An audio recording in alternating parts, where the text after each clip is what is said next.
For today's video, pag-usapan naman natin ang isa sa pinaka-importante na aspects ng mini 4-wheel drive at yon ang batteries.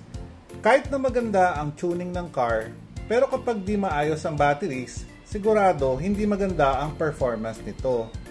Pag deep dive tayo sa iba-ibang types ng batteries na pwedeng gamitin, yung capacity, voltage, paano tumakbo sa trucks, at higit sa lahat, paano natin i-maintain ang batteries para makuha yung best performance at humaba ang lifespan nila. Ang Tamiya Mini 4-wheel drive cars ay nakadesign na tumakbo gamit ng AA batteries. Pero di lahat ng AA batteries ay pare-pareho. Ito yung mga types ng batteries na ginagamit ng mga racers ngayon. Number 1, yung alkaline batteries. Kahit saan kasi nabibili, sa supermarket or hardware stores meron. Pero mabilis maubos ang charge. Pwede itong gamitin sa test runs o kaya para sa mga bata na naglalaro lang, pero hindi pwede sa actual competitive races. Number 2, ang nickel metal hydride rechargeable batteries. Ito yung talagang ginagamit ngayon sa actual and official na Tamiya races. Stable kasi ang voltage basta na-charge ito ng maayos. Then kahit ilang beses, pwede rin i-charge ng paulit-ulit. Number 3, meron tayong tinatawag na lithium AA batteries. Lightweight saka powerful pero hindi allowed sa official races. Pang test run din saka katuwaan lang. Number 4, ang NiCad batteries. Ito yung original na batteries na ginagamit noon. Katulad nitong Tamiya branded o kaya itong mga third party katulad nito. Pero nung nauso yung nickel metal hydride, wala na masyado magamit since prone siya sa memory effect. Didiscuss natin later kung ano yung meaning ng memory effect. Ito naman yung mga nickel metal hydride na rechargeable battery na common noon. So baka familiar sa inyo itong brand. Una yung Powerhouse na 1500 milliamps and yung GP na nabibili noon sa mga commonly nabibili noon sa mga stores sa malls, 1300 milliamps. So paki-comment naman kung nagagamit yun na to. Pag-usapan naman natin yung voltage saka capacity. Yung standard na nickel metal hydride na rechargeable battery ay 1.2 volts each. So kapag dalawa na naka-series, 2.4 volts ang total. Ang alkaline battery na disposable, tulad nito, ay 1.5 volts each. Kapag dalawa naka-series, 3 volts ang total, pero madali nga mawalan ng charge. Ang capacity naman is measured in milliamp hours or mAh.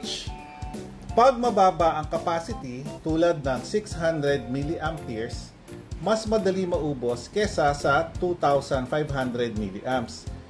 Pero di naman necessarily na mas mataas ang capacity ay mas mabilis na. Sa modern races ngayon, dalawang types ng capacity lang ang ginagamit. Ito ngang 900 na milliamps o yung tawag nila light bats, at yung 1900 milliamps naman para sa power endurance saka stability.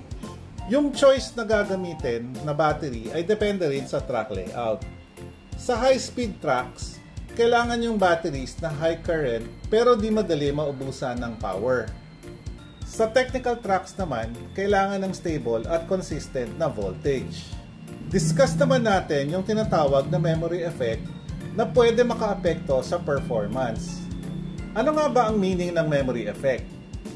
Ito yung reduction or pagbaba ng usable capacity ng battery kapag charge ka lang ng charge tapos di ka nagdi-discharge.